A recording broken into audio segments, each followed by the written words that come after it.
Well, good morning, everyone. Isn't this a great day? Got all this natural light and this incredible bay space. I want to welcome you all here today, and especially welcome our Governor J.B. Pritzker, our State Senator Lakeisha Collins, the Consul General of Japan, Masashi Mizobushi, the Chairman of DMG MORI Federal Services, Inc., a good friend, Jim Nudo, Chief Business Development Officer of DCEO, Lisa Clemens Scott, President and CEO of the Illinois Economic Development Council, Christy George, and other distinguished guests, including President Peggy Corrales of Daly College, one of the 7 city colleges of Chicago. As Chancellor of City Colleges, on behalf of Daly College President Peggy Corrales, along with faculty, staff, and students across our community college systems, welcome to Daly College Technology and Engineering Center. We're honored to host today's economic development announcement in this remarkable space.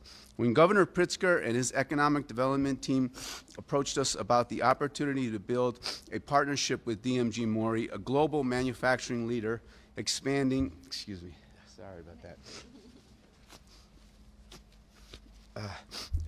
its footprint in Illinois, we were thrilled. The Daly College team, led by Dean David Grisaldis, works hand in hand with employers to ensure our curriculum, training, and facilities align with the evolving demands of industry. This partnership with DMG MORI truly takes this work to the next level. We've come to know Mr. MORI. He was here, as well as our facility at AVI, and Jim, and the entire DMG MORI team as partners defined by vision, by a relentless commitment to excellence, and by a belief in the power of collaboration. Because of this partnership, Chicago students will build cutting-edge skills in advanced manufacturing. They will gain access to meaningful work-based learning opportunities, and they will train on the latest technology shaping the industry. And because of this partnership, Chicagoans will be better prepared to contribute their extraordinary talent to a growing company in a fast-growing field in a globally competitive state of Illinois. None of this would be possible without the leadership and vision of our great Governor J.B. Pritzker and his entire entrepreneurial economic development team. Governor Pritzker believes in education, he believes in community college, and he's building an Illinois that competes and wins globally. Ladies and gentlemen, please help me welcome the Governor of the State of Illinois, J.B. Pritzker.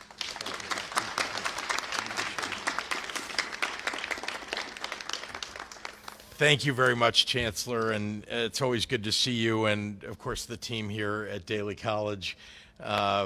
What a great place to be, what a great way for us to talk about Illinois and the possibilities and the probabilities of our success in this state. Just standing in the center of a hugely important and highly valued aspect of our state, which is that we produce a lot of terrific skilled labor in the state. We are known for that. And also, we have a lot of skilled labor, even folks who either have gone through programs or have learned their trade as an apprentice in some fashion or another, maybe a journeyman now. But the important thing is, I think around the world, one thing that people know, if you come to the state of Illinois, if you come to the city of Chicago, you know that we have a lot of people who are interested in having these jobs that require a skill, and we have the kinds of educational institutions that deliver on that promise. So just terrific to be here in the center of something important to that future for all of us. I want to thank the DMG MORI team, especially Jim Nudo, for their decision to expand their presence here in Illinois. In fact, Jim was just saying backstage to me that indeed it's the quality of the labor, the quality of the skilled labor and workers that we have here that is so attractive about being here and expanding here. I'm always proud to have a good corporate citizen like DMG MORI here in our state, and I'm glad to be building on that strong relationship today. We are honored to have, you heard some of the names, but I would like to reiterate them to you. The leaders who really helped to make this transformational investment possible. I want to start with a very important international partner of ours. The Consul General of the country of Japan, Masashi Mizobuchi, is here, and I want to highlight him for a couple of reasons. One is we have an enormous Japanese community in the state of Illinois who have brought their businesses, who run businesses here, but who also employ a whole lot of people here in the state of Illinois that aren't from Japan and that are from the state. And they're important again, for the future and for our building up our economy. And the Consul General is an important part of that as well. And I want to welcome him and thank him for his presence. I'll add one other thing. My father lived in Japan when he was a young man and never forgot how important that was. And indeed, as he was growing his business, one of the first places that he went internationally with that business was Japan because of his love of the Japanese people and the country of Japan. So it's a special honor to have the Consul General with us. I want to recognize Chancellor Salgado and just the amazing work that he does to expand education and opportunities for people in the city of Chicago and really throughout the state of Illinois. His leadership has been important to so many other community colleges. You know, we're the third largest community college system in the entire country, and I don't just mean Chicago, I mean the entire state of Illinois. Third largest. That's a big deal, and Chancellor Salgado provides leadership to folks all across the state in helping them decide what programs should they put in, or just thinking about the future of their institutions. Let me quickly go through. We have our Chief Business Development Officer, Lisa Clemens Stott from the Illinois Department of Commerce and Economic Opportunity. We have the President, Christy George, of the Illinois Economic Development Corporation. And then I just want to thank all the members of the General Assembly who've helped to make this possible. Without their support and our working together, things like this don't happen. And especially here today, we have Senator Lakeisha Collins, who's been really I can't tell you how important a partner in helping us to invest in education and to help us attract business to the state of Illinois. So thank you, and thanks for welcoming us to your district. Over the last few years, the state of Illinois has become a place that attracts new businesses and investments, where companies like DMG MORI can make major commitments to their future. Today's announcement is a reflection on all of that progress we've made in forming the strong foundation for companies to grow here. DMG MORI will be investing more than $40 million to establish a new advanced manufacturing and research and development facility in Chicago, creating over 70 new full-time jobs. This is a sterling example of the work that we've done with the business community to lay out a future-facing an economic vision that we all want for our state. I've been determined since I took office to make investments in laying the foundation for long-term sustainable prosperity, and we are on our way. DMG MORI will serve as an important example of this exciting new era for our state. For businesses looking to relocate and to grow here, the presence of manufacturing powerhouses like DMG MORI and the strength of our supply chain and what they feed into in the supply chain is really a crucial factor for attracting other businesses. And this investment is about the future in more ways than one.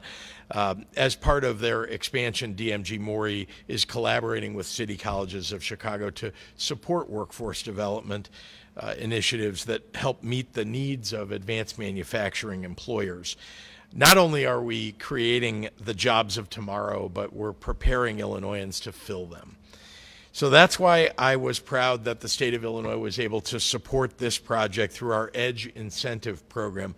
You may know that we've enhanced the incentives that the state offers. We've really tried to create an environment where we're hyper-competitive with all those states out there that you hear about, but that Illinois really didn't have the apparatus to compete with. But now we do. And so just in the last year, companies in the EDGE program are investing more than $2.6 billion in communities across Illinois. That's just a small portion of the growth that we've seen in our economy, which is now $1.2 trillion. We would be a member of the G20 if we were a separate country.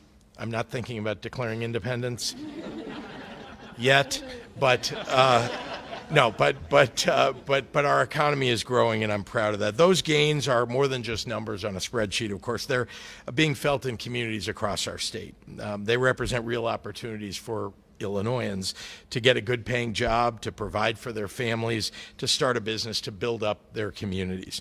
Illinois is on a clear upward trajectory. Today is a reflection of that, and we should really be proud of all that our state has accomplished so far, but we have only begun to scratch the surface of our potential. The state of Illinois will not take our foot off the gas. We are going to use every lever at our disposal to generate growth and jobs, new developments and investments, a dynamic business environment, and the conditions for more companies to choose Illinois for their future. So I want to thank DMG MORI again, and Jim, who you're going to hear from. I want to thank them for their confidence to keep growing with us. So with that, I'm now proud to pass this microphone over to one of our state's most important partners in fostering opportunity and economic collaboration, the Consul General of Japan, Masashi Mizobuchi.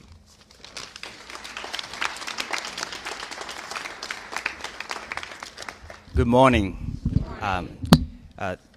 Governor Pritzker, thank you very much for the kind words. It means a lot to me. Thank you for joining us. My special thanks to Governor Pritzker for inviting me. It's an honor to mark this milestone, the next chapter in DMG MORI's history and our Japan-US and Japan-Illinois partnership. Japanese companies form the firm foundation of our strong economic ties, each new company making them even stronger. Japan is the #1 foreign investor in the United States, holding that spot for 6 years. Japanese firms have invested about $800 billion and created nearly 1 million American jobs. Illinois hosts a large share of this investment. Japan has almost 1,600 business sites here, employing over 62,000 people and investing more than $17 billion. With its central location, skilled workforce, and world-class educational institutions like here, it's no surprise that companies like DMG MORI keep choosing Illinois. Investments like this are possible thanks to dedicated partners across the state, including Governor Pritzker, Illinois DCEO, and Illinois EDC, and Christy George. Today, DMG MORI strengthened this partnership with a $40 million investment in a new advanced manufacturing and R&D facility, creating 74 jobs in the Chicagoland area. I'm confident in DMG MORI's success and with their contributions and those of other Japanese companies in the continued strength of Illinois economy. I wish you every success in this exciting new chapter. Thank you.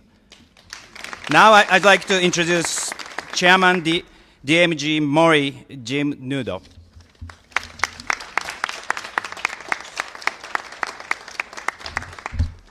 Good morning. Good morning. Thank you, Governor Pritzker.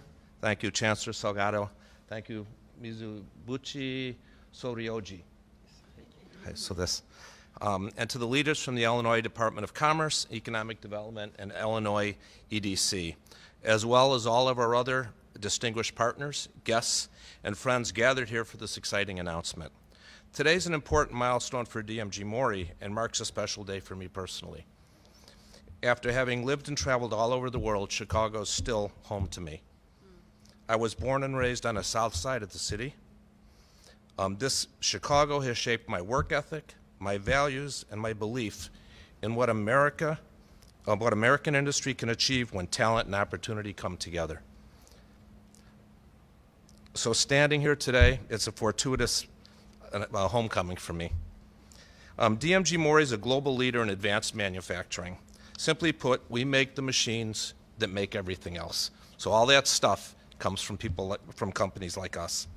The precision machine tools and advanced manufacturing systems we design and produce are used to manufacture the components that power our world, from medical devices, aircraft engines, to automotive systems, energy infrastructure, semiconductor equipment, and critical defense technologies. If you look around at the modern world, at a jet engine, a surgical implant, a satellite component, or a next generation electric vehicle, chances are the parts that make those innovations possible were made using DMG MORI machines. The future of those industries depends on pushing these technologies even further.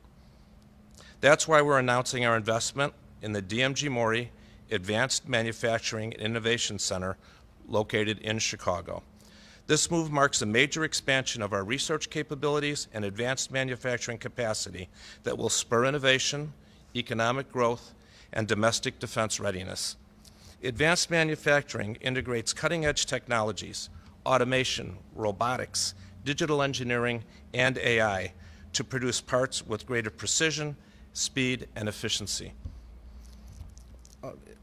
It enables manufacturers to move from design to finished product with remarkable accuracy and repeatability. A key part of this future is what's called additive manufacturing, or what's often referred to as industrial 3D printing. Unlike traditional subtractive processes that cut material away from a solid form, additive manufacturing builds components layer by layer. This process can produce lighter, stronger, and more complex parts that were once impossible, or at the very least, very, very difficult to manufacture. For industries like aerospace, healthcare, and defense, that capability is transformative. Our new center will accelerate innovation in these technologies, bridging research, prototyping, and production under one roof. It will allow us to work more closely with industry partners, government leaders, and broader innovation ecosystem to move quickly from new technologies, from concept to deployment. So why Illinois and why Chicago? First, because Illinois understands manufacturing. I don't need to remind any of you how this state has long been a backbone of American industry. And importantly, under Governor Pritzker's leadership, Illinois continues to invest in the infrastructure, workforce, and innovation capacity that modern manufacturing demands. And I really want to emphasize workforce. Chicago is the best place in the world, as far as I'm concerned, to bring talented people together to work.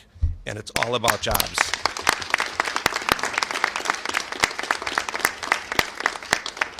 Second, we're here because Chicago offers a unique ecosystem. The proximity to research institutions, advanced manufacturing partners, and federal innovation initiatives creates an environment where collaboration isn't just possible, it's natural. And the third is because the Midwest remains the industrial heartland of the U.S. By investing here, we're strengthening our supply chains across Illinois, Michigan, Indiana, and Wisconsin, and reinforcing the resilience of America's manufacturing base, with this being our headquarters. But this investment isn't just about one facility. It's about positioning Illinois and the nation for the next era of industrial leadership. At a time when global competition is intensifying and a supply chain security is paramount, the United States must rebuild and modernize its industrial capacity. Advanced manufacturing is central to that effort. Defense readiness depends on it. Economic growth depends on it. Technological leadership depends on it. The DMG MORI Advanced Manufacturing and Innovation Center will contribute to that national mission by expanding research capability, supporting high precision production, and strengthening American workers' ability to innovate and produce at scale. For me, bringing this vision to Chicago is deeply meaningful. This city gave me my start. Today we're investing in its future and the future of American manufacturing. Governor Pritzker and our state and local partners have made clear that Illinois intends to lead in advanced manufacturing. We're proud to stand with you in all that commitment. Together we'll help ensure that the machines that build the future are built right here in Illinois. Thank you.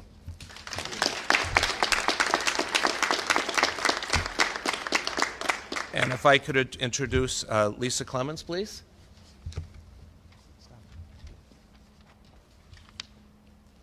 take these off. Good morning, everyone. I'm so honored to be here on behalf of the Illinois Department of Commerce and Economic Opportunity, or DCEO, to celebrate the new expansion of the Innovation Center, bringing more jobs and investment to the region. At DCEO, our mission is driven by the state's 5-year economic growth plan, a clear roadmap that prioritizes 6 key sectors critical to the state's future, including advanced manufacturing. DMG MORI's expansion directly reinforces Illinois' leadership in this sector and helps ensure that we remain competitive on the global stage. As you may know, DCEO hosts 6 offices in foreign countries. The team in our Japan office developed a wonderful relationship with DMG MORI over the years. And it was about 3 years ago that our Office of Trade and Investment was invited to meet with the company's leadership in Hoffman Estates, including Dr. Mori himself, to talk about the future. Illinois leadership, led by Lieutenant Governor Juliana Stratton, also visited the company's Tokyo office in September of 2023, and then the governor himself made a trip to Japan in 2024.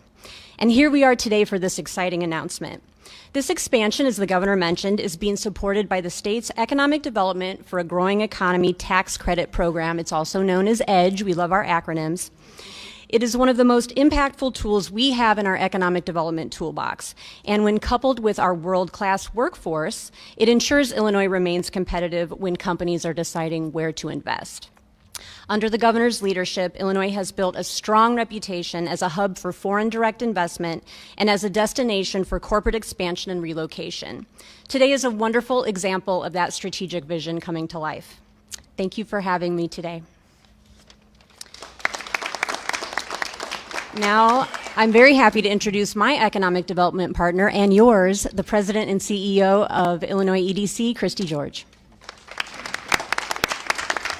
Thank you, Lisa, and thank you, everyone, for coming here today, and thank you so much to City Colleges for hosting us. It is an honor to be here today celebrating DMG MORI's expansion in Illinois, the launch of its new manufacturing and R&D center, and most importantly, its commitment to preparing the next generation of skilled workers in the high-demand field of advanced manufacturing. This announcement sends a clear signal that Illinois remains a global manufacturing powerhouse and a place where innovation and talent come together to drive the future of industry. When a company with an established presence in Illinois chooses to reinvest and grow here, it is a powerful vote of confidence in our workforce, our business climate, and our long-term competitiveness. Congratulations to Jim Nudo and the entire team at DMG MORI. Jim, you are a true son of Illinois, and we are grateful for your partnership. Illinois and the greater Midwest has been a center of manufacturing excellence for generations. From precision machining and heavy equipment to food processing, aerospace, and emerging technologies, our industrial base is deep, diverse, and essential to supply chains across the nation and the world. Today, Illinois' Advanced Manufacturing Sector generates more than $137 billion in annual economic output, reflecting both our legacy, strengths, and our forward-looking momentum. DMG MORI's new Advanced Manufacturing and Innovation Center builds on that foundation by bringing together cutting-edge technology, research, and production in one location. But just as important, this investment creates new pathways for people. Through its workforce development partnership with City Colleges of Chicago, DMG MORI is creating hands-on, accessible learning pathways for students and apprentices to jumpstart their careers. This is what modern economic development looks like, aligning education, industry, and opportunity so that growth is not only measured in dollars invested, but in lives changed and in futures expanded. This moment is a powerful reminder that economic development is generational work. It is about strengthening our industrial base today while building a more inclusive, resilient workforce for tomorrow. At Illinois EDC, we believe Illinois offers the very best in infrastructure, innovation, and above all, talent. I want to extend my appreciation to the leadership of DMG MORI for choosing Illinois, to the City Colleges of Chicago for your commitment in preparing Illinois' future workforce, and to Governor Pritzker and our partners at the Department of Commerce and Economic Opportunity, whose leadership helps create the conditions for investments like this to succeed. I now have the privilege of introducing our next speaker, State Senator Lakeisha Collins. Thank you so much. Good morning. Wake up. It's a great day. Again, I am State Senator Lakeisha Collins, and I represent the 5th Senate District of Illinois. I would like to start off and thank our governor, one of the best governors of my lifetime, 007 J.B. Pritzker. The Department of Commerce and Economic Opportunity, the Illinois EDC, for their continued leadership to ensure that the state of Illinois is the best state to remain as a destination for innovation, global investment, economic development. I want to thank the Council General of Japan. I do not want to butcher your name. All due respect. And then also a good friend, Jim Nudo, who has some vocals for all of you who don't know that. He's really good at karaoke. He's a professional singer. Thank you so much, and to DMG MORI for investing in the 5th Senate District and across the state of Illinois, which is one of the best states in the country, by the way. It's an exciting moment, and I welcome the expansion of DMG MORI, a global leader in advanced manufacturing in Chicago Goose Island Industrial Corridor, and here across the state. DMG MORI's expansion would be a great addition to the thriving communities across the district. This project would make our local manufacturing ecosystem stronger, bringing high-quality career opportunities to our communities, and continue advancing industrial technology for the region. DMG MORI's partnership with the City of Chicago, the City Colleges of Chicago, is deeply meaningful, and may I add, so for those that don't know, I was a former youth in care, and on my journey of finding, a good city college, I did make a stop here at Daly College, by the way. Don't want to say how long I stayed, but my footprints were here, okay? So one of the best city colleges, might I add. But it is deeply meaningful because this will expand access to technical education for our young people and prepare them for the workforce for the jobs of tomorrow. This will provide life-transforming opportunities for them.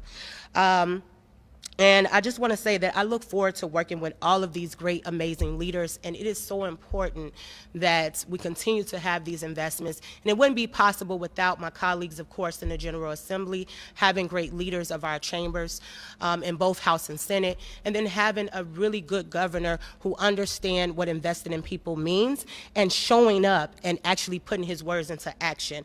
And so I'm not just saying that just to be saying it because he's standing behind me. I've been saying this prior to him even stepping into office. So he is a great governor. I love the work that he's doing, and it's just such an honor to serve with him, but also to meet people who really do care about the everyday working people. And so this is a great investment. I love it. I'm excited. I am so happy that you all chose Illinois. Continue to bring manufacturing back to Illinois, especially in the 5th Senate District, by the way, which is the tech hub, the manufacturing hub, the nightlife hub. Very diverse district, by the way, but it's growing, and it just speaks to the work that we're doing in the state of Illinois. So thank you all for having us here today, and that's the end. Everyone, happy to take any questions you may have. Olivia, who's on radio talking about me. Yes, I did do that yesterday, Governor. Nice to see you. You're enough justice on that. Nice to see you. I guess I'll ask about housing. I wanted to ask this a few days ago, but how do you see the housing proposal you introduced as affecting aldermanic prerogative or not? Well, I think importantly, we're all trying to expand availability of housing. And again, tweaking local regulations, that's really what we're talking about, just to allow a little more in each neighborhood, in each area, and at every level. So these are all going to be a discussion that's going to happen within the General Assembly and with the input of local governments too, to make sure that we're doing it in a way that's acceptable to every community that will be expanding housing. And then very importantly, a big part of this is about encouraging and providing incentives for developers to develop new housing. So not just, a granny flat. I know people have talked a lot about that sort of thing. But also, we've got properties that are available to do development. I'll give you the example of in Bloomington Normal, where Rivian and ISU both have grown significantly, but there hasn't been a lot of housing development. And there have been, challenges with local regulations, but also with incentives for developers. So again, we're thinking about how do we address that at the state level and make sure it's happening across the state. We need 227,000 new units just over the next 4 years. So that's going to take, shoulder to the wheel and all of us pulling together to expand housing availability. Governor, Jeff Buckles, WVBN News Radio. I talk about you on the radio a lot. Okay, Jeff, good to see you, yeah. On that issue, on the housing issue, Yes. the city of Chicago is expanding its ADU/Granny Flat pilot, and not all 50 aldermen are on board with that. How do you get the entire state of Illinois to row in one direction with this kind of a rule? Look, again, we're going to try to make sure we're listening to all the input that we can from across the state. Yes, it's true that not each alderman is going to get everything that they want in a proposal like this, but very importantly, we've got to do something. Let's start with that. We all agree we've got to do something, right? And giving developers more incentive to build and creating a regulatory environment that's just a little bit more friendly to additional units. We're not talking about massive increases in suburban neighborhoods. There's been some claim by some of the far right that we're somehow putting Section 8 housing into suburbs. That has nothing to do with this. I don't know where they're coming up with that. This is a proposal about middle housing, if you know what that is. And we obviously have a lot that we're doing in affordable housing, but this is about middle housing. These are just folks who are, having trouble finding a place to live. You might make $75,000 to $170,000, and you can't buy a house these days. And so we want to make sure there's more of that available to people, as well as more apartments. Just for the record, you would say this is about more affordable middle housing, not affordable housing as well. Yeah, people, I know, listen, it's about affordability for sure. But when people talk about affordable housing, they're often talking about low-income housing. But these days, for middle-income families, it's become unaffordable. And so we're trying to address both of those. You heard me talk about both during my State of the State remarks. A lot of this, though, is really aimed at middle housing and making sure that we're addressing those challenges that people have had. Again, new housing for people that are just, we've got to fill that 227,000 bucket that's needed. State of the Union tonight, President Trump said it's going to be a long speech. How should Democrats respond? Do you also support some of your colleagues that are not in attendance? Well, let me say first that I'm hoping that the president will address refunds to people who have paid these exorbitant tariffs. Average working people are the ones who suffered under the tariffs that have now been stricken by the Supreme Court. So I'm hopeful he'll say something about that, but as far as I'm concerned, most of the speeches that he gives the State of the Union back when he was president the first time, last year, and now this year, frankly, he doesn't tell the truth, so I'm not exactly sure why anybody should be listening. I don't blame people that aren't showing up to listen to him because it's a bit of a waste of time. But again, we can hope, maybe against hope, that he'll be saying and then doing things that will actually make lives easier across the United States, not harder. Governor, quickly on cell phones in schools. You were in Oak Park and Forest High School. Yes. Talking about that on Friday. The Chicago Teachers Union and the Illinois Federation of Teachers has referred to that as an unfunded mandate and said if you really want to help schools, you should start by giving them funding for the mandates that have already been in place. Special ed, transportation, food, that kind of thing. Well, let's start with, yeah. Are you concerned about the pushback from the teachers union, especially as you look ahead to November and beyond? Look, I don't know what they're talking about when they say this is an unfunded mandate. We're literally asking people simply to leave their cell phones in their lockers or at home. And that's it. I'm not sure what the funding issue is from their perspective, but certainly if they're feeling like there's no place to lock your phone up in a school, we should be talking about how we might be able to support that. I think they're using it as an excuse to once again talk about something that I agree with, which is we ought to be funding our schools better. I've been doing it every single year as we can afford to do it, and even sometimes when we can't afford, I'm prioritizing education funding and making sure we're doing it even, again, when we have tight budgets. So I want to do more too. And I realize that there are a lot of folks that as a result of us having to put forward a budget this year that is constrained, there are a lot of folks who are saying, gee, I'd like to have more money for the thing that I care most about. Trust me when I tell you, when I put these budgets together, the number one thing that I have to do is make sure it balances. That's the number one thing. We've got to do that. We're constitutionally required to do that.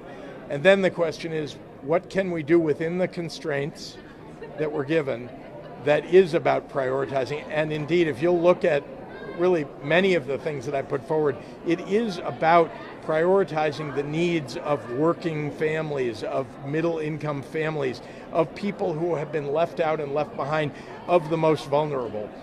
We've improved significantly over the last 7 years in funding for each of those areas, including $2.4 billion more just in the evidence-based funding model since I took office. And then add on top of that the teacher vacancy, a pilot program that we did that's still going, now proposed for a fourth year, additions to our transportation funding from the state to schools through what are called the categoricals, and so on. So I'm really proud of the progress we've made. Still not enough. They're right. We need to do more. Any update on the Bears? Yes. Can't let you go. Well, you guys are holding it in, weren't you? The question about the Chicago Bears. Here we are. I don't think I have anything new to add here. I think I'm very interested to see how the people of Indiana and the voters of Indiana feel about the massive increases in taxes that are being proposed, about paying for a stadium in Indiana for the Chicago Bears. Do they want to raise their taxes to pay for a stadium in the state of Indiana for the Chicago Bears? We'll see. So that's a question for people who live in Indiana. Here in Illinois, we continue to have really positive discussions with the Chicago Bears, and I think you're going to see progress over time here. But importantly, I'm a Chicago Bears fan, believe very much that they ought to be based in Illinois, and I'm going to do everything I can without harming the taxpayers of the state of Illinois in the process of making sure that we can do everything we can to keep them in the state. That pilot bill is scheduled for a hearing on Thursday. Are you good with the bill as it's presented? Lots of conversation. Yeah, lots of conversation and agreement on everything, really, as far as I can tell, with regard to a bill that provides this kind of what they call tax certainty. But it's a pilot bill, as you pointed out. So it looks like they proposed a few changes over the last couple of weeks. There's been really broad agreement about those, and the leaders of Arlington Heights and the surrounding communities all seem to be on board as well. So again, it's in the legislature. The legislators themselves have to make decisions about this, but I think we're at a good place with regard to that bill. So knowing the Bears overall, what is your gut? I mean, they're going to stay in Illinois. What is your? I don't want to predict. That's the legislature. This isn't it. But what is your gut knowing the ownership of the Bears? All I can say is that the Bears are a private business. They are going to have to make this decision for themselves. We are obviously in conversation with them to give them the opportunity to stay in the state of Illinois. I really don't know, whether they will choose to move out of the state. I think, frankly, there are some fans here wearing Bears jerseys who agree with me that they should be in Illinois and they should choose Illinois, but that's really going to be up to them.